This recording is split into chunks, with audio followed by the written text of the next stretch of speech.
estrés del retículo. Y bueno, sabemos que en este se realizan funciones celulares como el almacenamiento intracelular, el ensamblaje y el plegamiento de proteínas. Y en condiciones de estrés celular va a incrementar la demanda del retículo endoplásmico, y esto pues va a conllevar una sobrecarga de su capacidad funcional, y se van a generar alteraciones en su función y en la disminución del transporte de proteínas hacia el aparato de Golgi. Y pues como se va a activar a su vez un mecanismo compensatorio a todo este estrés, y específicamente al mal plegamiento de las proteínas. Y de esta manera pues este mecanismo se conoce como UPR,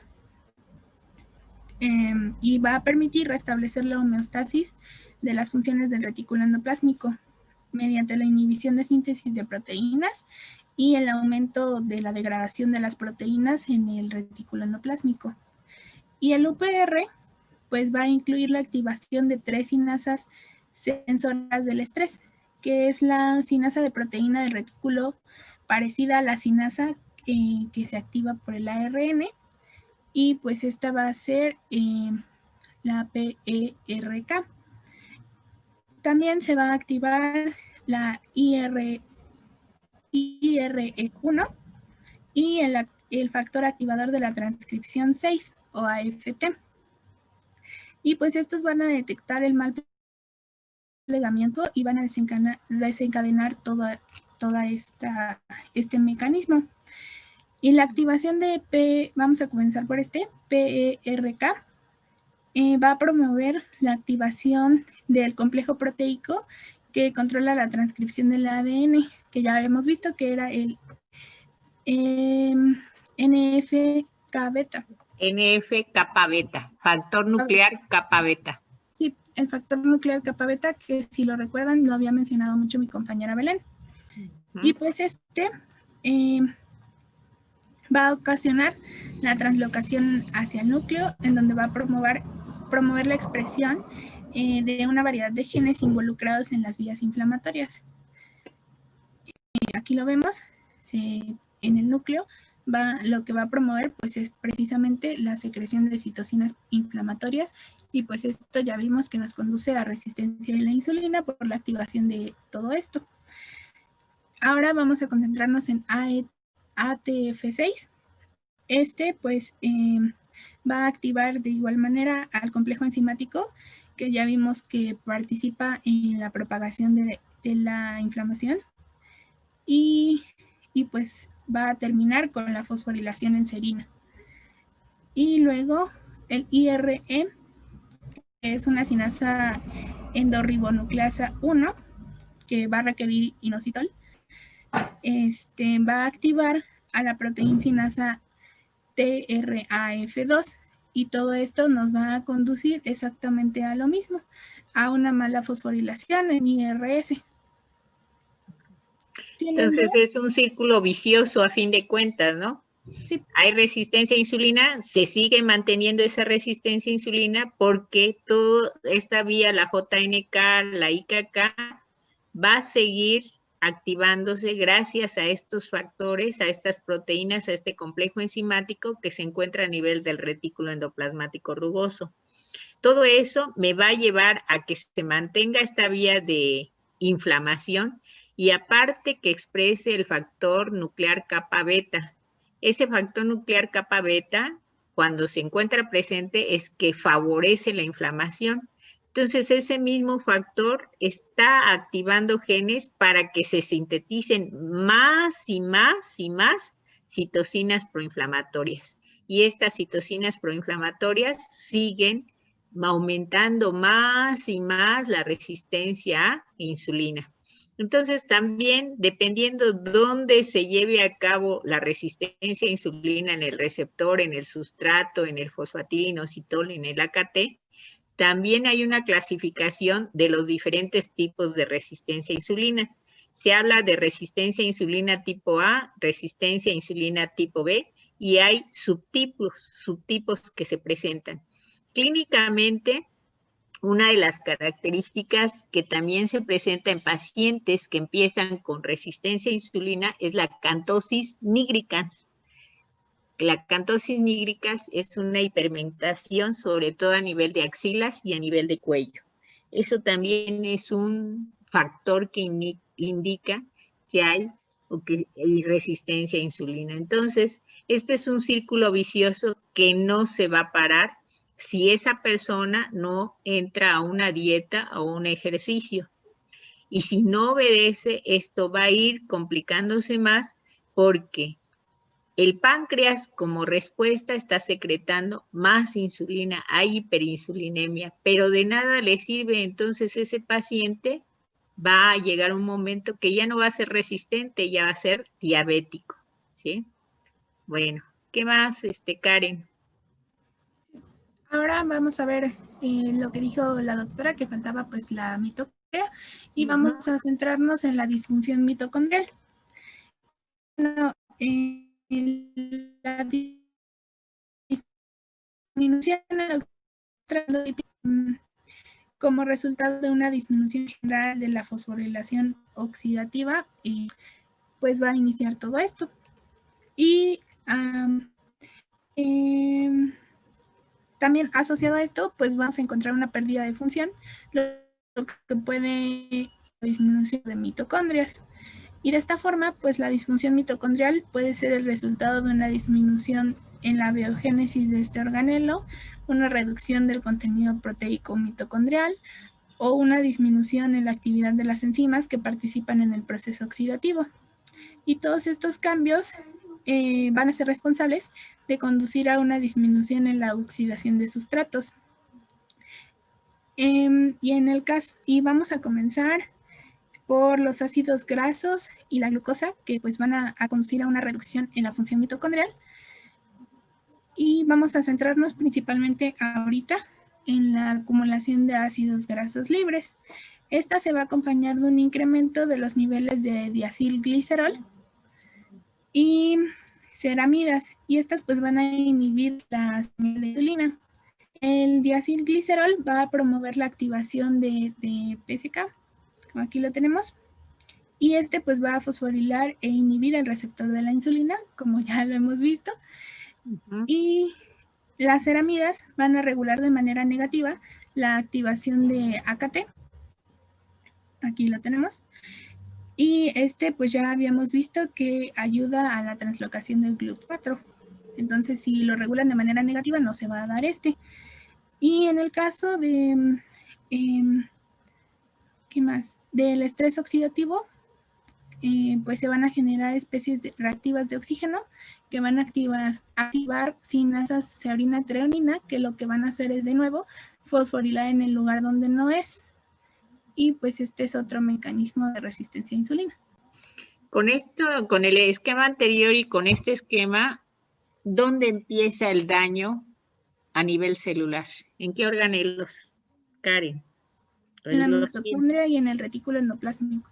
En la mitocondria y en el retículo endoplasmático, que son dos tejidos muy importantes, dos organelos muy importantes. Entonces, en base a eso, vienen las teorías de dónde se origina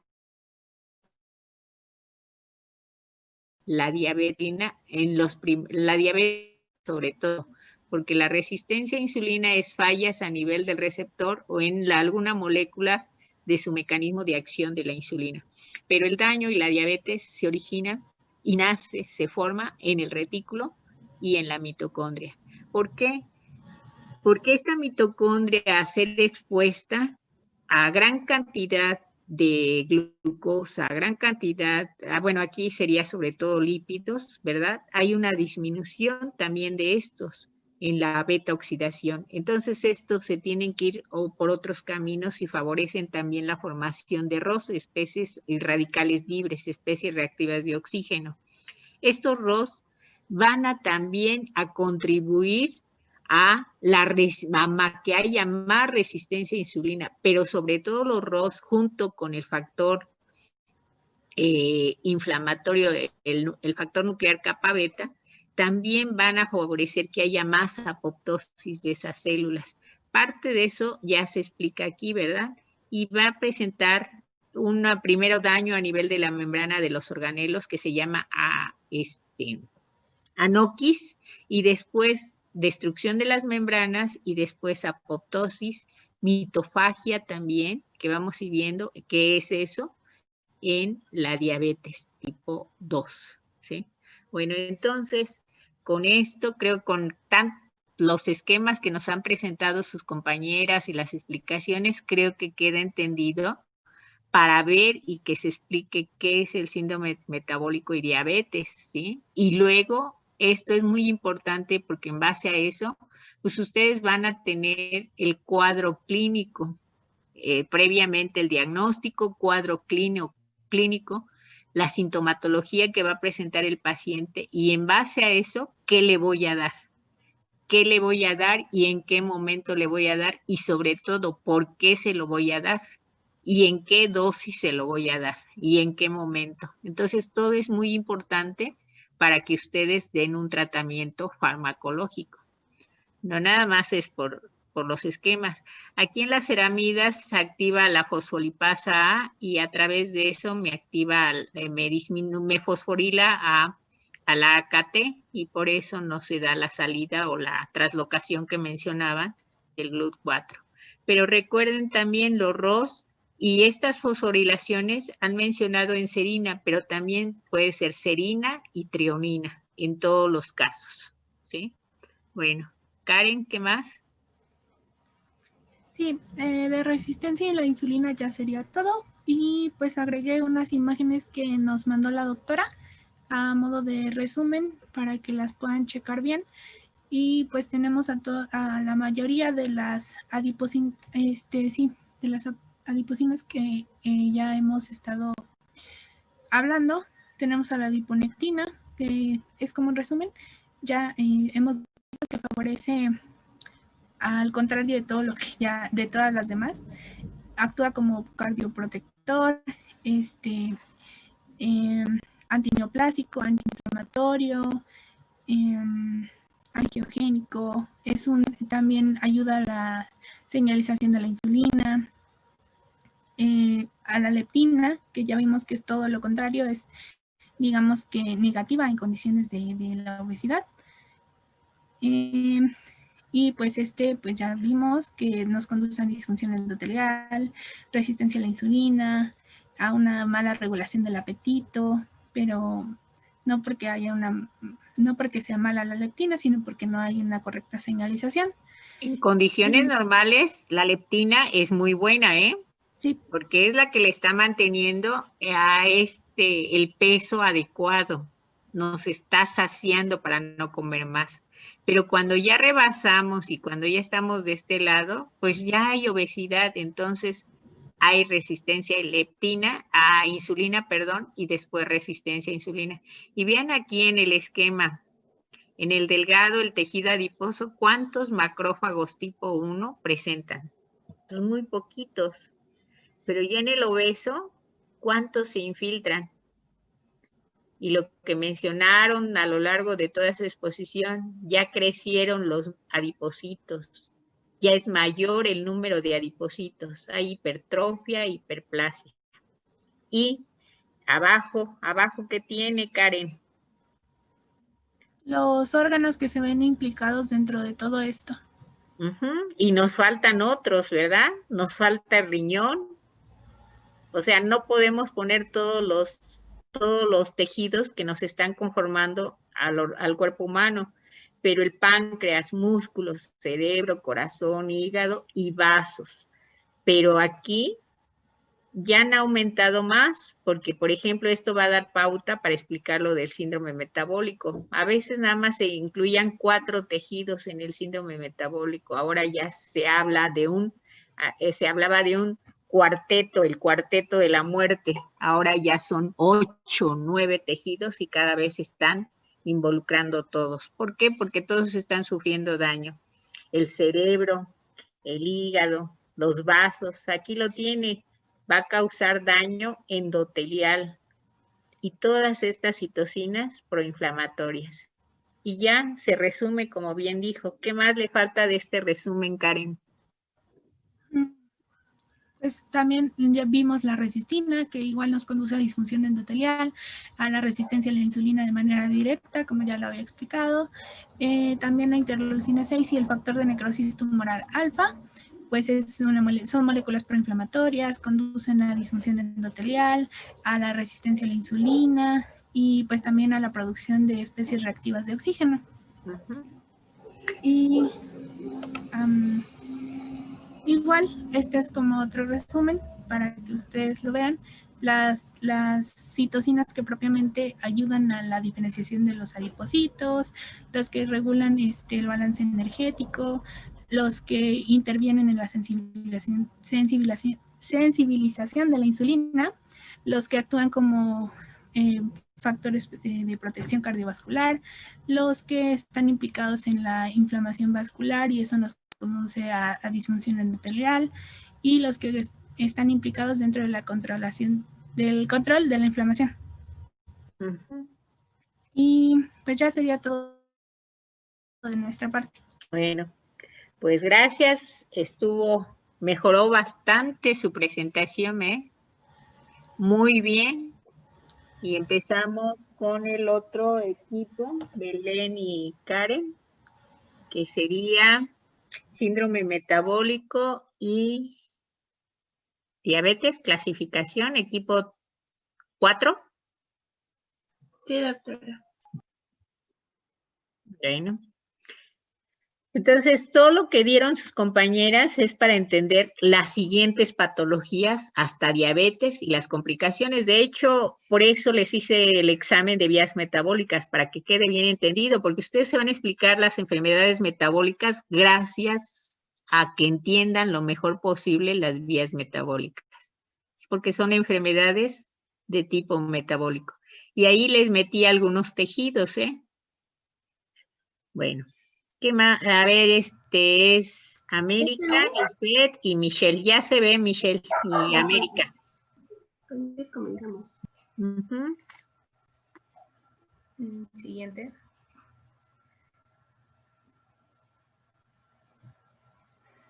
Ok, pues vamos a comenzar con síndrome metabólico. El síndrome metabólico pues es una serie de desórdenes o anormalidades metabólicas que en conjunto son considerados factores de riesgo en un individuo para desarrollar diabetes o alguna enfermedad cardiovascular. Esta es caracterizada por la aparición en forma simultánea o secuencial de la obesidad central, dislipidemias, anormalidades en el metabolismo de la glucosa e hipertensión arterial, estrechamente asociados a la resistencia a la insulina. Sí. Bueno, el síndrome metabólico, ¿por qué se llama síndrome? A ver, ¿quién es? ¿América? Sí. A ver, ¿por qué se llama síndrome? ¿Qué es un síndrome, América? Es un conjunto de síntomas y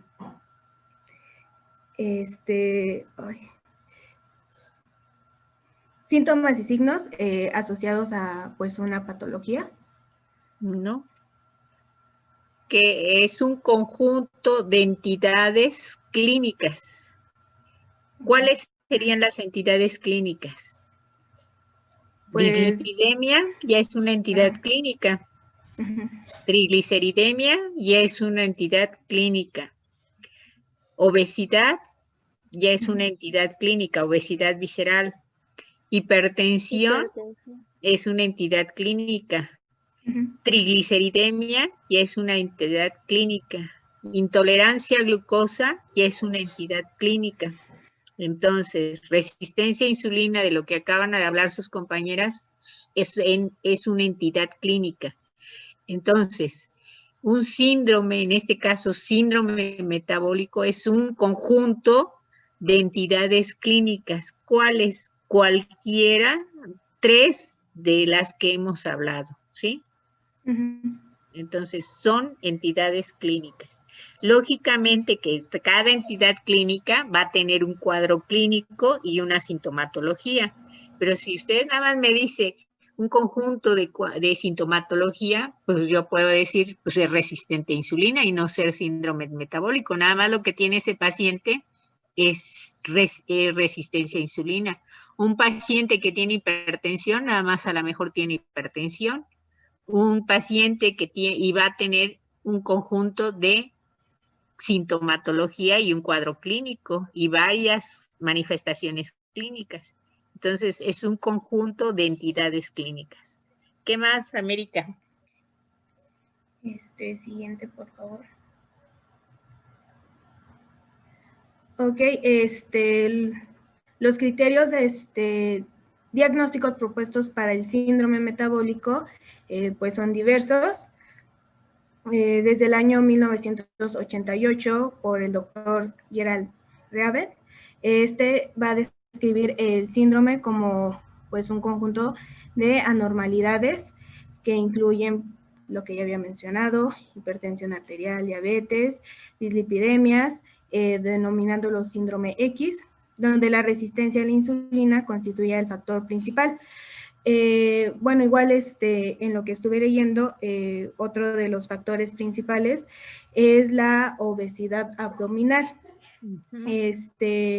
Bueno, aquí tengo una tablita comparativa donde pues está conformada por 4 instituciones y nos va marcando los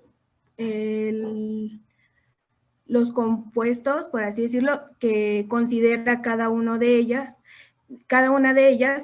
para denominar el síndrome metabólico. Entonces tenemos la ATP3, la OMS, la AACE y la IDF. Pues aquí se va marcando pues con la X lo que considera cada institución. Triglicéridos mayor o igual a 150, las 4 instituciones lo marcan como indispensable. La HDL menor de 40 en varones y 50 en mujeres, igual las 4 instituciones. La presión arterial mayor de 130 sobre 85, igual las 4 instituciones. La insulinoresistencia, solamente la OMS. Glucosa en ayunas mayor de 100, la marca la ATP3, la AACE y IDF.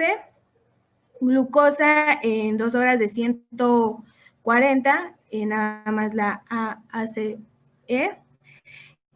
Obesidad abdominal, pues le está marcando ATP3 y la IDF. Índice de masa corporal elevado, aquí lo marca indispensable la OMS y AACE. Microalbuminuria, lo marca la OMS y pues factores de riesgo y diagnóstico, la ATP es 3 más IR, la OMS más de 2, la AACE es criterio clínico y IDF es obesidad abdominal. Entonces, en base a ATP es una organización del tratamiento de adultos, la OMS, Organización Mundial de la Salud. AAC es una asociación americana de endocrinología del corazón. Y Federación Internacional de Diabetes. A ver, aquí según el cuadrito, mire, una persona puede tener triglicéridos elevados y ser una persona delgada. Puede tener HDL, las buenas supuestamente, bajas y ser una persona con obesidad o sin obesidad. Puede tener presión elevada, alta, y ya se considera 130 o 85, pueden o no tener resistencia a insulina. Mayor de 100, si llegara a los 126, es intolerancia a glucosa. Glucosa 2 horas, pues es cuando ya 140, todavía es intolerancia a glucosa, porque esta prueba se hace, incluso a cualquier hora se puede hacer. 2 horas después de ingerir alimentos. Si la persona sale arriba igual de 200, con esta prueba ya se le considera diabético. Pero en 140 después de 2 horas con la prueba de tolerancia a glucosa, con la prueba de la curva de tolerancia, si es de 140 sigue siendo intolerante a glucosa, no es diabético. Obesidad, nada más 2 asociaciones. Microalbuminuria, ¿qué le indica la microalbuminuria? América. Cuando una persona empieza a secretar proteínas en pequeñas cantidades y la primera proteína que se secreta es la albúmina, pequeñas cantidades, microalbuminuria. ¿Qué me está indicando microalbuminuria? Cuando un paciente va a secretar proteínas, empieza a secretar pequeñas cantidades. ¿De qué tejido estaría hablando que hay daño?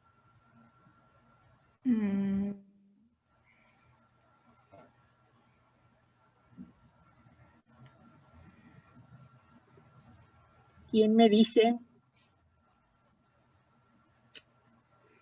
Estaría hablando del riñón. Entonces, hay presencia de, cuando el paciente empieza a secretar o la persona empieza a secretar cantidades pequeñas de albúmina, se le considera microalbuminuria. Entonces, lo que se ha considerado es de 3, pueden tener 3 dependiendo de la asociación, pero puede tener triglicéridos, HDL, intolerancia a glucosa y ya es síndrome metabólico, ¿sí? Y no tener obesidad abdominal. Pero la ATP y la IDF, eso sí, forzosamente tienen que tener obesidad, como usted dijo. Hay dos parámetros principales. Uno es la obesidad visceral, que lo consideran estas 2 asociaciones, y otro es la intolerancia a glucosa. ¿Sí? ¿Queda claro? Con que presenten 3, ya se diagnostica con síndrome metabólico. Y mucho tiempo este síndrome metabólico se le consideró o se le conoció como síndrome X. No quiere decir que sea nada más de la mujer, así se le dio el nombre, síndrome X, o síndrome de Raven, o el síndrome del cuarteto de la muerte, y hasta que se llegó a establecer el nombre de síndrome metabólico, ¿sí? América, ¿qué más? Sí. Siguiente, por favor. Ok, aquí puse otra asociación, y pues puse las características o criterios que esta asociación considera para diagnosticar el síndrome metabólico. Entre estas, pues tenemos el incremento de la circunferencia abdominal. Aquí va a ser específica en cada población y país, ya que pues sabemos que varía por diferentes factores. Bueno, tenemos también la elevación de triglicéridos, que es mayores o iguales a 150, disminución del colesterol, que es menor de 40 en hombres y 50 en mujeres, elevación de la presión arterial, lo mismo, 130/85, y elevación de la glucosa en ayunas, mayor o igual a 100. Entonces, en primer lugar, toma la circunferencia abdominal y con 2 de los otros que mencionó, ya es síndrome metabólico. Sí. ¿Queda claro? No forzosamente tienen que tener toda la lista, ¿eh? No forzosamente tienen que tener toda la lista. Dependiendo de la asociación, unos dicen, el síndrome metabólico empieza con obesidad visceral y estos pacientes deben de tener obesidad visceral. Otros dicen, no forzosamente tiene que tener obesidad visceral.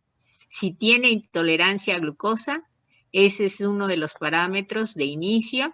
Tiene trigliceridemia y dislipidemia, ya es síndrome metabólico. Presión arterial, con 3 que tengan, ya es síndrome metabólico, ¿sí? ¿Qué más? Siguiente, por favor. Bueno, aquí también tenemos a otra institución, que es la ALAT. Bueno, igual aquí nos muestra obesidad abdominal.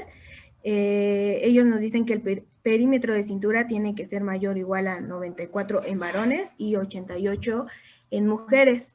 Triglicéridos altos mayores a 150, colesterol bajo menor de 40 en hombres y 50 en mujeres, presión arterial elevada, 130/85, alteración en la regulación de la glucosa, glucosa normal en ayunas, intolerancia a la glucosa o diabetes.